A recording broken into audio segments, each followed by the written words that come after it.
So welcome everybody to this is the third or fourth brown bag seminar in complex systems.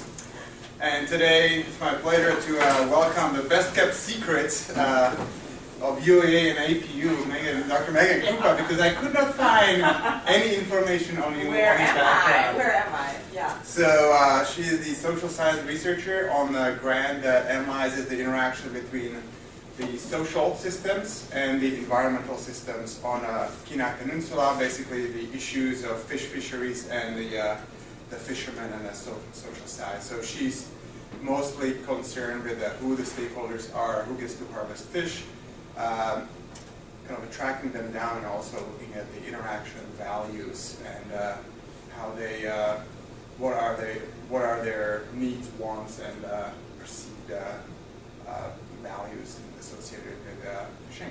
So, take it away. Okay. So I can give you a quick bio. I actually left Alaska Pacific University last summer, so that's probably why I'm not on their website, if I correctly took me off like I asked them to. And I have a master's in environmental science from the University of Montana, Missoula, and that was focused on watershed management. So I did an interdisciplinary degree of looking at aquatic science, watershed science, fisheries science, and a lot of policy in government law, environmental law. And then I went up to University of Alaska Fairbanks, where I did my PhD in biological science, focusing on 5 areas: complex systems theory, natural resource economics, political science, fisheries ecology, and aquatic ecology.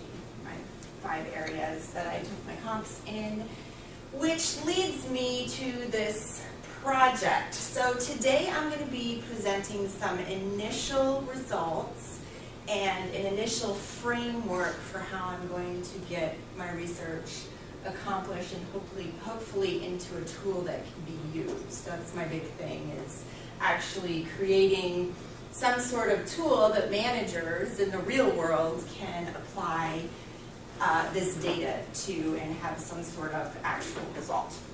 So I'm going to give you a really quick overview. I'm sorry that's so small. I'm going to go over the... Do Control L. Nope. It'll make it full screen. And a wrong screen. Oh, sorry. Are you trying to trick me? No, it's actually probably real small. That's okay. I'll say it. So I'm gonna go over the management of fisheries really quickly. It's a tad complex, but I want to at least give you some background of why this is such a potentially messy study with a lot of messy data. We're going to talk about the stakeholders. What is a stakeholder? Who are they? Why do they matter? What does a stakeholder analysis look like? It can be very complicated, or it can be pretty straightforward. I'm going to go over my methods. So we're going to talk about some of the challenges that go into this type of social science as well. Oh boy, I see that's a duplicate. But I'm going to talk about some of the challenges that go into the methods, as well as actually how you build a survey. I won't spend too much time because that could be a whole day. But I'll talk about how I did that. And then I'm going to go through the initial results that I've discovered in basically the phase I'm at is I've just identified the major players in the fishery, and then I've ranked them. So how actively they're involved in the fishery. So that's the initial, actually, the data that I'll talk about today. And then I'll go back to talking about how I'm going to structure my interviews, which is the next phase of the data collection. There's a concept called power, urgency, and legitimacy, which is how you look at stakeholder roles. We're going to be talking a lot about politics today, so there is like the gossip component, there's like an e-news component to this type of research. And then barriers and bridges, so what is going on in the fishery that is working and what is not working.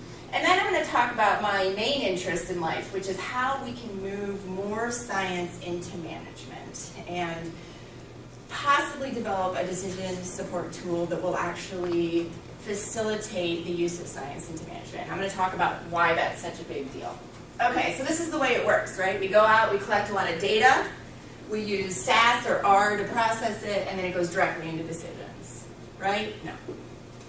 No, so this rarely happens, if ever. In fact, when I was sitting down to do this presentation, I thought, maybe I can come up with an example of a time this happened. I can't think of an example of when this actually happened. So that should probably tell you, and I've been working in policy and natural resource management for a long time. I started up here in Alaska in 2000. I did all 3 of my degrees in this type of work, and I very rarely, if ever, have seen this transpire. So let's take a step back and let's look at how fish are managed. So in an ideal world, fish are managed so that they do not disappear, right? I mean, that's kind of the basic concept. We try to manage fish so that there are always fish. Okay, but how actually is that done? There's a term called maximum sustainable yield, which means that you take the number of fish out of the river, or sometimes you can do it by pounds. So you take a certain X number of pounds out of the river, and that number will ensure that there is a steady population spawning. So you can't take more than that number will support. You don't want to exceed MSY. And there is quite a bit of fisheries science that goes into it. Maybe you're familiar with the Ricker curve. I'm not going to talk too much about that today, but they actually have data collection, crunch the numbers, try to find MSY, and target it. Another guiding principle, and these are just a few of the guiding principles in fisheries science, is the idea of escapement, which goes into MSY. So that's how many fish they need to let reach the spawning grounds before they can open it up for commercial or recreational fishing. Okay? And then there's selective harvest. So the fish that are created in hatcheries are targeted for consumption or extraction from the river before the wild fish are caught. And that's done in a lot of different ways. All right, so the actual policies, these are the policies that are governing specifically the Kenai River Fishery as well as other fisheries in the state. ADF&G stands for the Alaska Department of Fish and Game. They use 2 different policies to set limits on the Kenai River. The first is a biological escapement goal, a BEG. This goal is actually based on data collection. They have real numbers to support that goal, and that is the target number of fish that they need to reach the spawning grounds before they can open it up for fishing. The sustainable escapement goals, or SEGs, are the goals that are created with an aggregate data spanning 5 to 10 years that is essentially a statistical representation of what they think the biological escapement goal would be, but they don't have the data to support it. So I could give an entire talk on how these names are strange, but if you keep that in mind, the sustainable is lacking data and the biological has the data behind it, more or less. So the Board of Fish. The Board of Fish is the governing body of fisheries in Alaska. They can actually override the BEGs and SEGs with an optimal escapement goal. They can say, we actually want more fish for the commercial fishermen this year, and they can exceed these goals. And then they can also set in-river goals of saying, well, we've looked at your assessment, but we actually think the goal should be this. So does anyone see anything wrong with that? Does that create some conflict maybe between the agencies and the user groups? So the Board of Fish is a group of generally folks that have been directly involved in fishing, have fishing background, not necessarily scientific, but experience. They've been in Alaska a while. And they can be lobbied. So other groups can go to the Board of Fish and have discussions with them. They have relationships with them. Maybe they fished together at one point. And there can be political pressure put on them to change these goals. Now, of course, you will never see this written in policy or management in Alaska, but that is the way it works. So let's go on. So that kind of bridges us into these science into management challenges. So what is politics? What does that mean? Give me an example. What's politics? Setting up the policies to govern people and their practices. Okay. Yep, so that's it, and that's the perfect definition for it. You could also say it's me trying to convince you to do something you don't want to do by making a trade. So if you give me X, in the future I guarantee you Y. So if you back me on this thing that you don't really want to do, when you want to do something, I will come and back you on that. So they're making deals. They're making deals with each other. In fisheries, it's extremely common to see these sort of deals going on. So we're going to talk a little bit about that later when we get into stakeholders and why it's so important to look at their relationships. Fisheries science. So in 1992, a study came out saying, I don't think, or we don't think, Hilborn and Walters, that MSY is a very good idea. We don't think we should be managing the fisheries using this concept. We don't think it's working. We think that it has a lot of problems, the way that the data is being processed. So in 1992, there was pretty much an uproar in fisheries science against MSY. So what is used today in fisheries science? MSY. So even though the bulk of data is actually showing that MSY has serious limitations, nothing has come along yet to officially replace it as the guiding theory or management science. What are the limitations? Why is it bad? So, I'm going to get into that a little bit later, but so the maximum sustainable yield, there's actually a problem with actually finding that. Like finding that exact point within a fisheries population that it will start to decline. So there's a huge margin of error on that. So you can either overestimate or underestimate, but actually hitting that maximum sustainable yield is really difficult, especially with the way that the data is being collected. I'm going to talk a little bit about that. Over the years, the way that fish are monitored. In fact, I don't know if any of you follow the Kenai River news like I do. I think Frank does because I get emails about it. But just yesterday, they came out, they're putting emergency orders on the Kenai River already for this coming season. So they've already issued emergency orders on the Kenai River. And what's an emergency order? That's a good question. We're going to come to that in a second too. So an emergency order is a restriction on gear or number of fish. So it's basically saying, you can't do this, you can't do this. So they're going to say you can only harvest X number of fish with this type of gear, or you can't harvest any fish, no kings during this period. But it can be that's a general explanation. It can be more or less specific than that. So the history of MSY, and it goes back to things like the Ricker curve, which has a huge error, margin of error as well. The other thing that MSY, and this is my big push on why MSI is not the greatest, it does not take into account socio or economic considerations. So it only looks at the number of fish, and it is a very specific target number, right?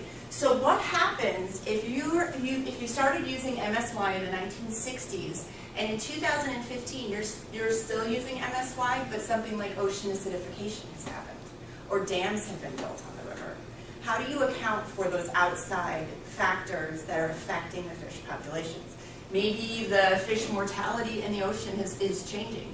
Maybe there are more predators eating the fish. Maybe there are less. It doesn't account for any of that wide scope. So it's basically it's giving you a constant number with no interaction with the complex system, which goes against my whole belief of the world. So I'm offended by MSY because it's kind of like science in a vacuum, right? So that's kind of a down and dirty explanation.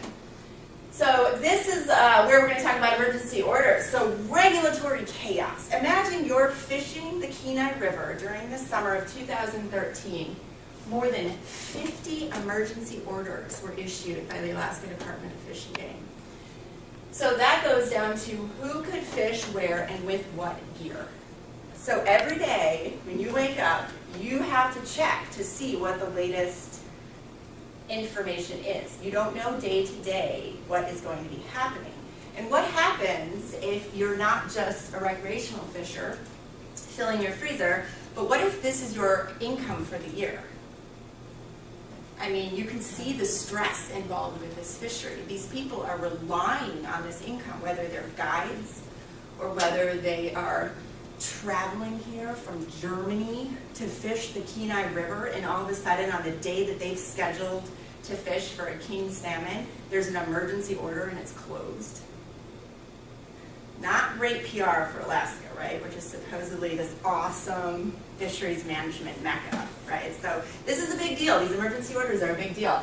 And let me tell you that 50 is a lot. I think Ship Creek had 1 during this summer. So this is probably, I haven't looked at the numbers statewide, but my guess would be that that's the highest number of emergency orders in the state of Alaska. So that's just for the Kenai. Just for the Kenai.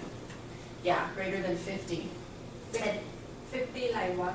Like you can catch a fish like 50?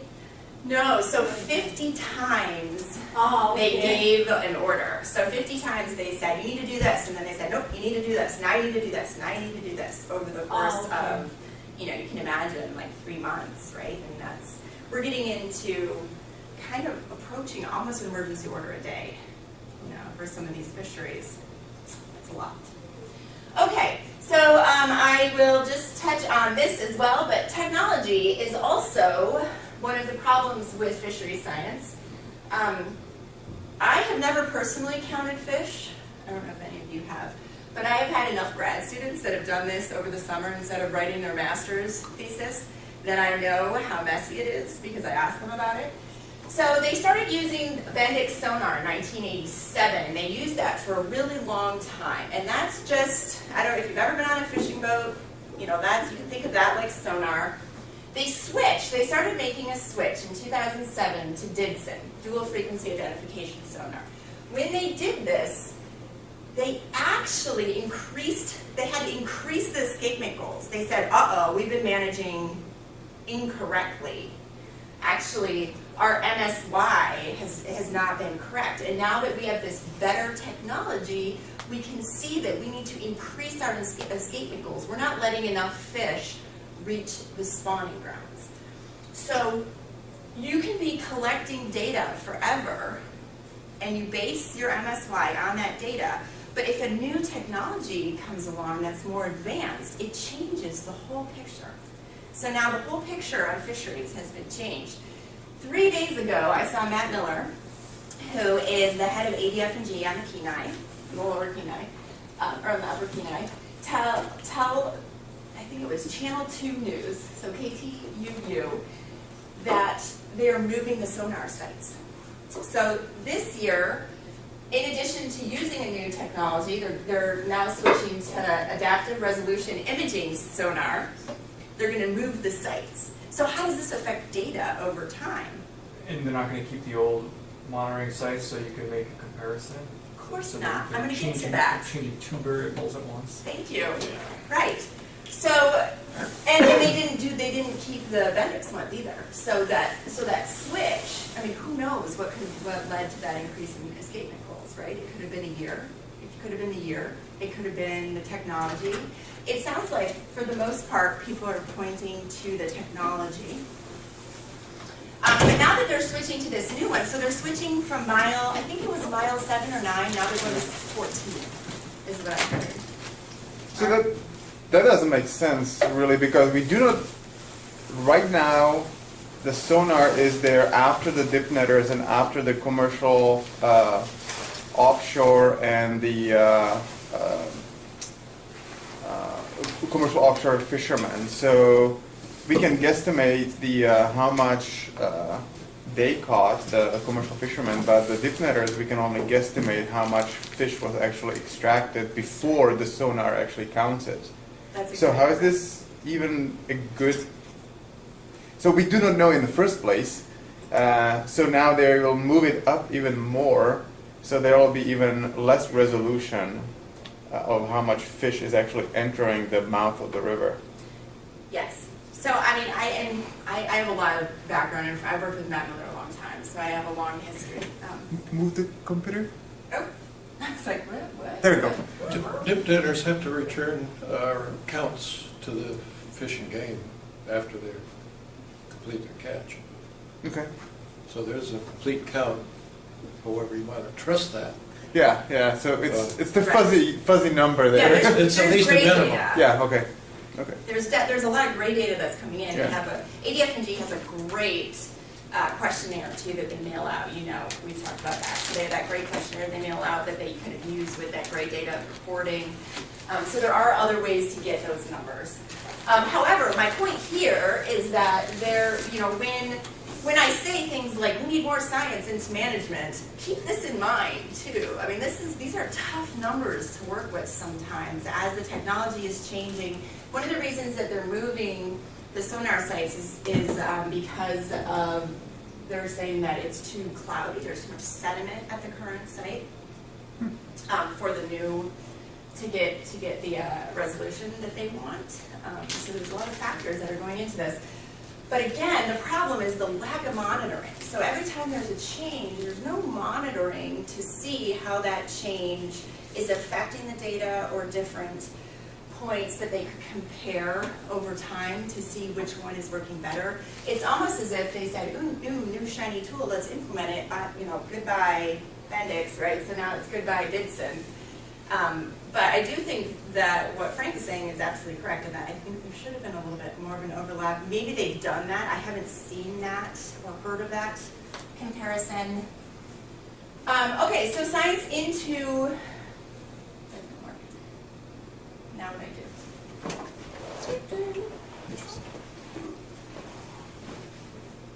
I don't have it on this screen. Oh. There it goes. It doesn't like it when I do that.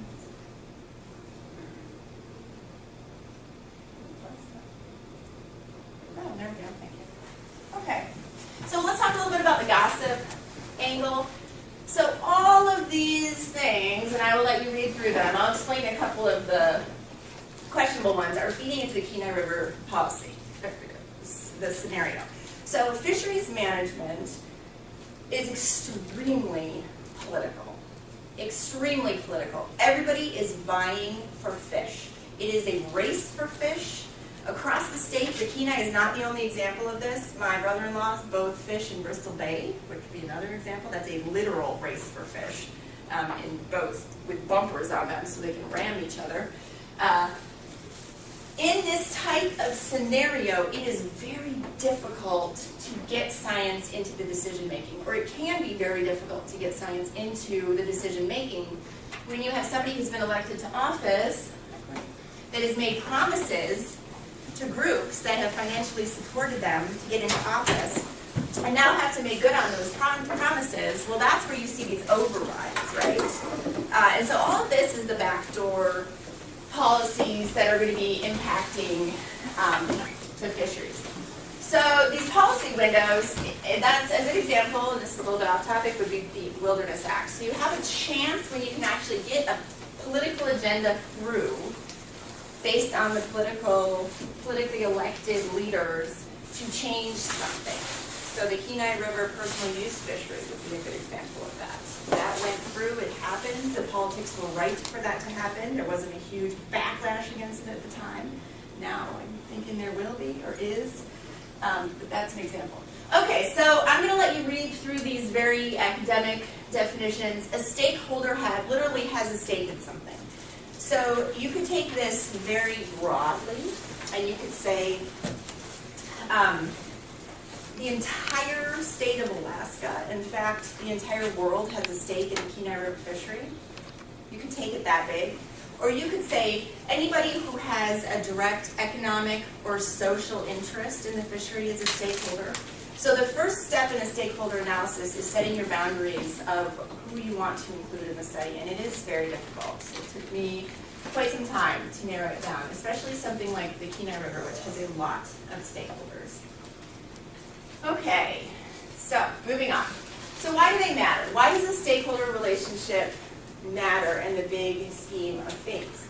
Well, if you are a decision maker, let's say you work for the Alaska Department of Fish and Game, and your best friend from childhood just happens to have a nonprofit organization called Kenai River Sport Fishing Association, are you going to be inclined to maybe listen to him? And let's say your nemesis, your enemy, the person who you are against, also has an organization called the Kenai Personal Use Organization. I just made that one up. Are you going to be inclined to sit down with that person and have a talk? No. So by looking at these types of political relationships, you can determine the pathways of how information is being processed. At times like this, in the Kenai River Fisheries, near, I can't decide whether it's already exploded or whether it's about to explode, studies like this can really matter, because what you're doing is you're trying to, scientifically as you can, assess how decisions are being made. And what the uproar is going to be, or is, or has been, is that there are groups that are being favored over others, right? This is like kindergarten stuff. This is like on the playground, the teacher is giving more whatever swing time to one group of people. They get to play on the swings. You can tell I have kids. They get to play on the swings for 5 minutes longer than anybody else, and now everybody else is mad, and they're organizing against that group. So it's very, very interesting when you set science aside to try to look at how decisions are being made in the Kenai River Fishery. So something else I've learned is, and that goes into getting the science into management as well, if the managers trust the science coming out of nonprofit organizations, they will use it. If they don't trust those nonprofit organizations, they will not use that science. And this could be based on a history, a bad experience. The science may be great, but it will be ignored if the pathways are not there, if the relationships aren't established. So is it a matter of trust, or is it a matter of the science saying what they want it to say? That's a good question. There's definitely a pick and choose that goes on in my experience. But I would say probably a little bit of both. Although I have seen it, I mean, this is in Anchorage, but I've seen a couple of examples of overtrust. So they take the data no matter what without really understanding how to look at it for better or for worse. So I think it can happen both ways. That makes sense, so yes. Regulatory compliance and enforcement. So if ADF&G keeps slamming these emergency orders, over 50 a season, is that going to breed distrust amongst the users? Are the users going to say, all right, we've had enough, you know, we can't keep up, right? So there has to be a clear relationship between the managers and the users and the nonprofits in order for everybody to be on board with the regulations. Because as much as we like to think everybody follows the rules, it's not necessarily true. So much of my background is working on Ship Creek, where people back up vans and dip net the fishery at 3 a.m. I've seen it. So there's also a personal use fishery going on the Ship Creek, which people don't really know about. So if there's a feeling that and this gets really deep into political science, if there's a feeling that there's an unjust type of regulatory power going on, you will see revolt coming. And not necessarily a wide, organized revolt. People will just start ignoring the rules or find a way around the rules. Okay, so change and adaptation requires trust. So as things are changing, as we need to change the way that agencies are managing, there has to be a trust that's going along with these organizations that are dependent upon this fishery for their livelihoods. This is how they make their money. If they do not trust the process, it is going to get ugly. All right, and then salience. So this goes back to the who likes who better, who doesn't like who. They really do prioritize competing stakeholder claims. That's what managers do. They're prioritizing the claims of the stakeholders. And there's a lot of things that go into that equation. I don't mean to say it's just because somebody likes another person. That's definitely a factor.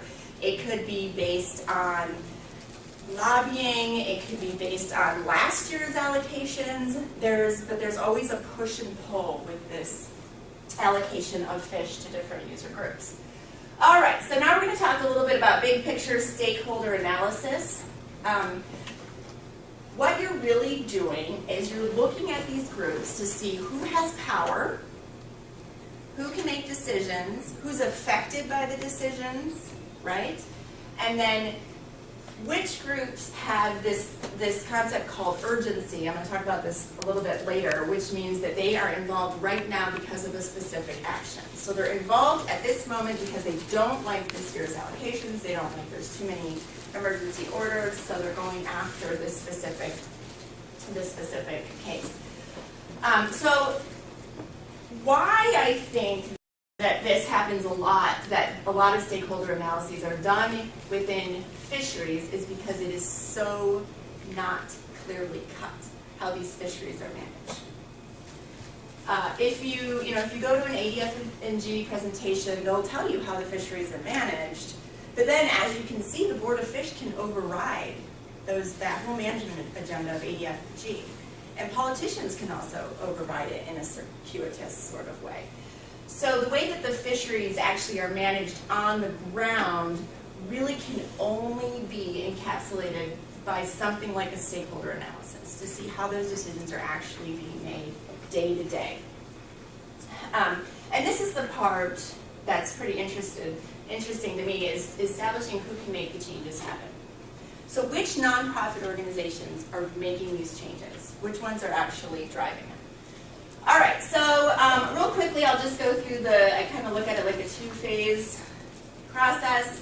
So I've identified the stakeholders and developed investment categories, which I'll talk about in a minute.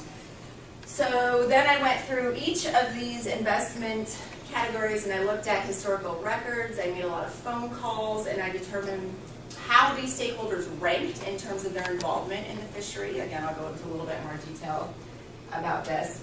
And what I'm in the process of doing now is, so I've made an initial assessment of their investment and now I'm actually ground truthing it. So I'm going to each agency and saying, does this look right for your agency? If not, tell me why. I'll change it, but you have to give me a good reason because I have this data point associated with this piece of, backup. And then moving into phase 2, develop the stakeholder questionnaire to assess their relationships. So at this point, what I'm really going to be asking them is, who do you work with on a day-to-day basis? If you have a question, who do you call? Who do you call? Who's your social network? This gets a little bit into social network analysis, but I'm not going to quite go there with this study. Social network analysis, I don't know if you've ever seen those spaghetti charts of names, but that shows you the pathways between all of the different people. And actually another EPSCoR researcher, Jim Powell, is creating a stakeholder network for the Kenai, so I'm going to let him do that. It requires pretty fancy software. All right, so, and then the other thing that I'm going to be asking them is, I'm going to ask the managers, how is science used in your management decision-making processes? So I'm going to ask them, how do you use it? And then I'm going to ask the secondary stakeholders, the nonprofits, and the local agencies, how they use it. And I'm going to see where the perceptions lie, if they actually match how science is used. I'm pretty interested in the way that science is feeding into this.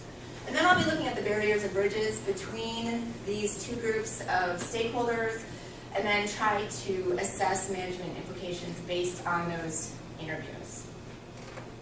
Any questions? It's kind of very social sciencey. All right, so who's a Kenai River Fishery stakeholder? There are, well, I'll leave that for later, but there are a lot of them. Tribes, local governments, state agencies, federal agencies, and nonprofit organizations are the 5 main categories. All very different, all have different mandates, which is how they play the game. Based on all these organizations, I developed 11 categories to try to quantify their involvement. In social science, there are various metrics that are used to put the stakeholders into a ranking. But none of them had enough numbers for me, so I tried to break it down so that I could actually rank them numerically in terms of their involvement based on categories for the Kenai River. So advocacy, are they a lobbyist? Do they actively argue for one allocation over another? Do they provide education? Do they give money? Do they collect data? Do they regulate? Are they a permitting authority? Do they manage the resource? Water, land, trees. Land use planning participation, do they own land? Are they a user? Are they socially or culturally interested? And then do they have an economic stake? So is there an economic livelihood tied to this fishery? And I know you can't see this, but this is what the Excel spreadsheet looks like. So 0 is a no and 1 is a yes, and I ranked them all across for these categories, and then ran the numbers, and this is what it looks like. So there are 10 primary stakeholders within the fishery. This means that they pretty much, they were pretty high. I think there was an 8, but most of them were 9 to 11, so they pretty much hit all of those categories, which makes them a prime stakeholder. The secondary organizations, 24 of those, most are nonprofit organizations. And then the tertiary are 5, so they scored really low in terms of being invested in the fishery. Yep. So, I presume this was pretty clear cut. I don't really see it as a pretty clear cut because somebody might have a mandate as a educational institution, but what they actually do might not be as philanthropic as education, but they might be actually, brainwashing the users to kind of go somewhere else with their policy. So was it or was not? It wasn't. That counts. That counts. Brainwashing. Brainwashing counts in this study. Yes. So that's a great point, and that's why I actually did some groundwork before I went to them. So that's why I spent 2 months in our list looking up each of these categories to make sure that when I went to go talk to the Kenai River Sport, I'm taking on them today, Kenai River Sport Fishing Association, they said they did education, that they had actually done it. So according to this chart right now, there's a data point that's linked to a reference stating when they actually did that education. And I haven't found too much brainwashing, although that's a relative term. So It was they're all brainwashing in their own way. It was more of a perceived versus actual. Yeah, oh yes, perceived versus actual. Or stated versus actual. Yeah. Stated versus actual. Well, and that's kind of what I'm struggling with right now. Is so what if I go to an organization and they say, oh no, we don't do education. But I've found specific examples where they've done it. So that's where I think I'm going to run into the challenge is the perceived versus actual. So how then do I represent that? I'm going to have 2 data sets. So I'll have to somehow work that out. Is there anybody representing tip netters in an Yes. official capacity? Yes. In fact, if we went back to, didn't you see it? It's clearly represented right here. Yes, so there are, and I can't see it right now, but is it the Kenai River Dip Netter Association? I think it is. Kenai River, I know there's at least 1, if not 2 dip netter groups in here. Personal use fishery, I think there's a personal use fishery group as well. So yes, within this spreadsheet, the major user groups are identified. Yeah. Never heard of them. And they, you know what, maybe I should pull it up so you can I zoom in? Is there another way to zoom in? There's on the very. Maybe I'll show you. That's all right. Okay. Yeah, there's so many acronyms, I can't pretend. Do Frank or Dan, do you know the name of the Dip Netters group? What was the first one? Kenai River. Dip Netters Association. That sounds vaguely familiar, but That's what I think. I know there is one. I just can't think of the name. I'm pretty sure that's what it is called, but I can't really even see my own slide. Okay. So what's at stake in the Kenai River Fishery? As I've talked about, there's a lot at stake. Like any natural resource, there are jobs at stake. There are, what else is at stake? Yell it out.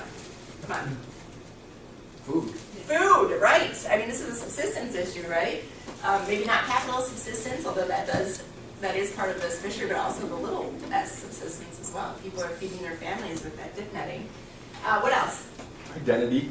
Identity, cultural identity, or fisherman identity. What else? Starts with a T. Tourism. Tourism. Oh my gosh. I mean, does Alaska use the Kenai River to market Alaska? Yes. So it's a big deal if we shut this fishery down for a day when the Germans are in town, right? I mean, it's a big deal. Word gets out. What else?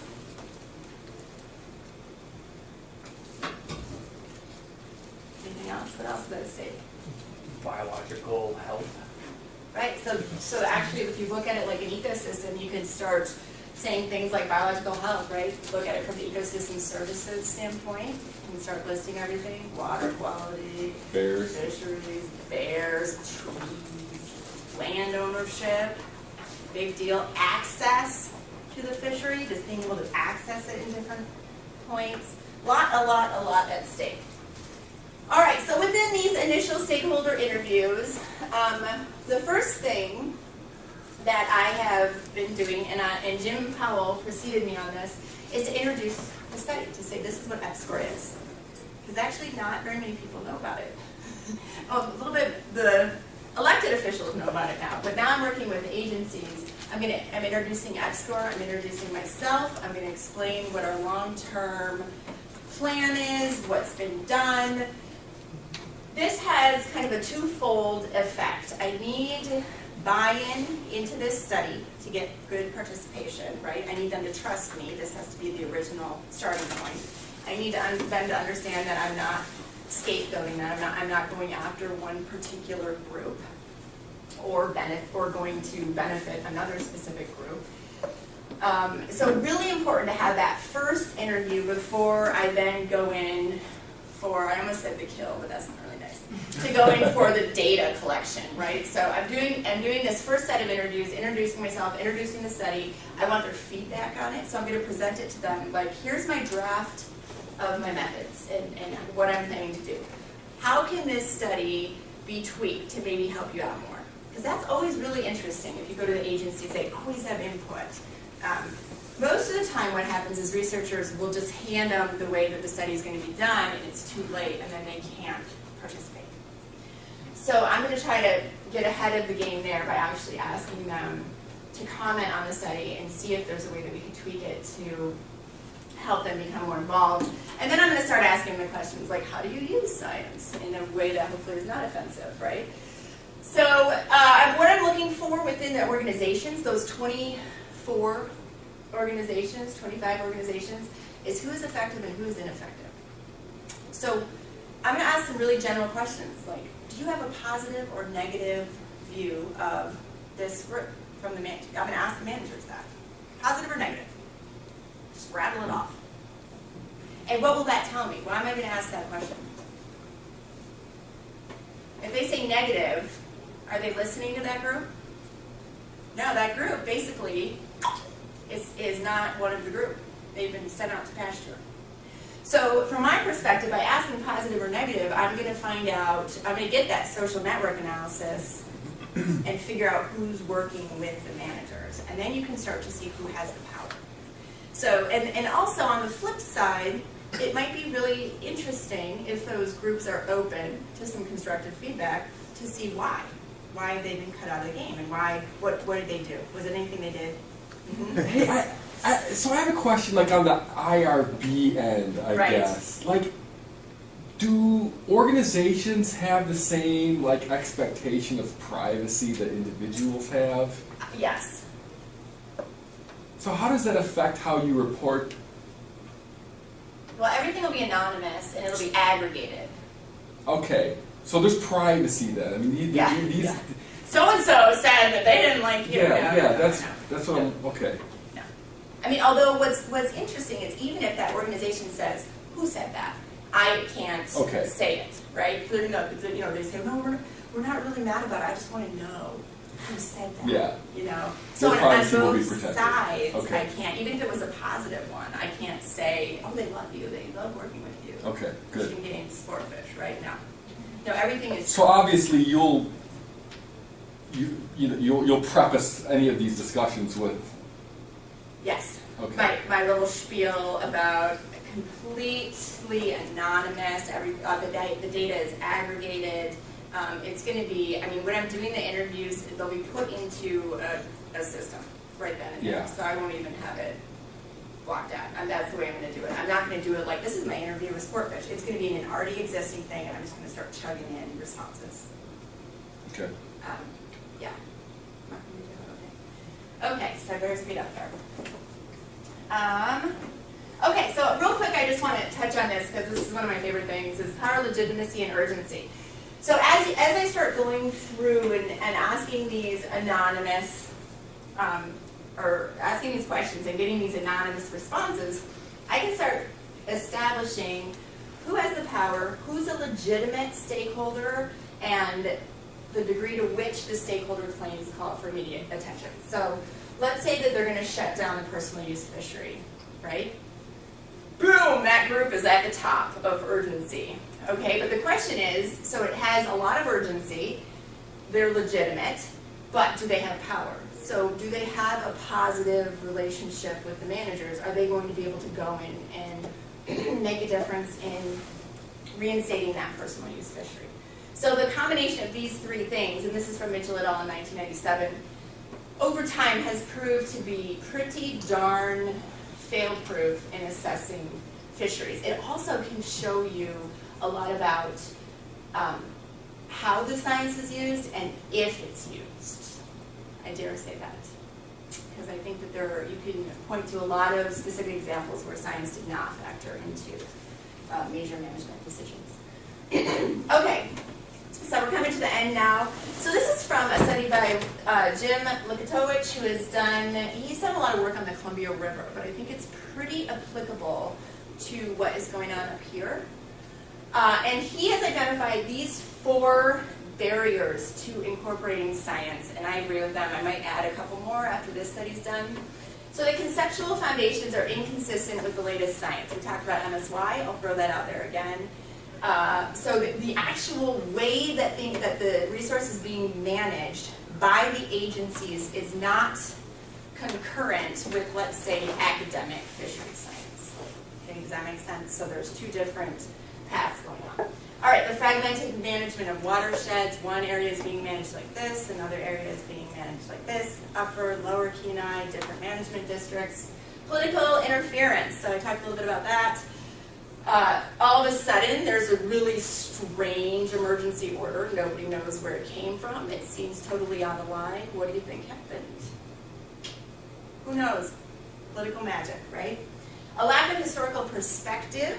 That's something I think that the Export Project in particular is doing a pretty good job of addressing, taking that long view on the use of the resource, but often does not make it into management decisions. And then the bridges that have to do with partnerships or those pathways that I talked about. Concepts like adaptive management, but I'm going to caption this with like actual adaptive management, not an agency saying adaptive management, but actually changing management policies to go along with the real environmental conditions of that resource. Interdisciplinary data collection, so instead of just simply using MSY, there's more socio-ecological data that's going into the allotment decisions. And then community involvement and watershed management and planning would be another one, because that would directly address number 2. The more that the community is involved in this type of management, we talked about this earlier, the more that they're going to buy into the regulations, the more that they're going to provide feedback and openness to and honesty in terms of how many fish they're catching, how they feel about the regulations, more of an open network there. Okay, and that, with 6 minutes to spare, I think, is a pretty cursory and down and dirty approach to my stakeholder analysis. I'm definitely open to comments. So, go ahead. Yes, right. So just getting back to the stakeholder analysis with the 3 different categories, primary, secondary, tertiary, I'm curious if you look at the histogram of those numbers, are there sort of natural breaks in the distribution that you said, here's a nice first grouping, second, third? Yeah. And I'm actually, that's one of the things I'm going to sit down with Jim Powell with to make sure to have him double check that as well. And then at this point, you're not willing to share the 10 primary stakeholder names because it's preliminary and you need to work through some things? I can share that. They're the managers. They basically manager names with people? So it's or the I thought managers. I thought it was organizations. But, so those 3 categories are individual people or No, but that's the way it worked out. So interestingly enough, the top 10 are all the resource managers of the fishery. So it's the Kenai tribe, it's the city of Kenai, the city of Soldotna, ADF&G sportfish, ADF&G comfish. The only ADF&G that fell into the secondary is subsistence. It just didn't hit enough of the targets. But it's the first one on, so just barely, that was the outlier of the management agencies. It's number one in the secondary. So they all actually have a direct link to it, whether they're land managers or regulating the actual fishery. So the federal agencies that are in the secondary, I believe, if I'm remembering correctly, or if I could see my chart, would be, I think the Army Corps of Engineers was in there, but I don't think they scored very high. So example would be like the Army Corps of Engineers, maybe that's not directly. And so you're listing them by agency, but in effect, it's the person, the head of the agency, the key player. Right, so the contacts at each agency, I'm going to go up as high as I can. So, for example, in Soldotna, I'm going to meet with the, what is Paul Ostrander? I think he's the city manager.